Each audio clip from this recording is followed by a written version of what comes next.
मुख्यमंत्री दावोसला बसून मुंबईकडे लक्ष ठेवत आहेत नगरसेवकांकडे. म्हणजे मला गंमत वाटते. तिकडे त्यांचं मी काल असं ट्विट केलं, आपण पाहिलं असेल की प्रधानमंत्र्यांसारखं स्वागत करण्यात आलं.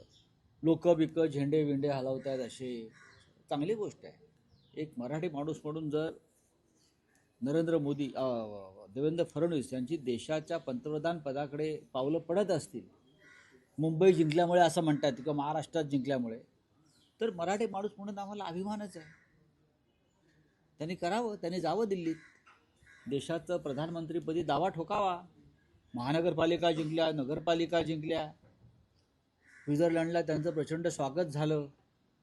हां, लोक रस्त्यावरती आले, त्यांना झेंडे दाखवत होते. असं प्रधानमंत्र्यांचं स्वागत बेसिकली असं होतं. कोणत्या मुख्यमंत्र्यांचं वगैरे मी अजूनपर्यंत असं पाहिलं नाही, पण ही नवीन प्रथा सुरू झालेली आहे. त्याच्यामुळे आमच्या आशा पल्लवित झाल्या की मराठी पंतप्रधान बहुतेक देशाला मिळतो आहे.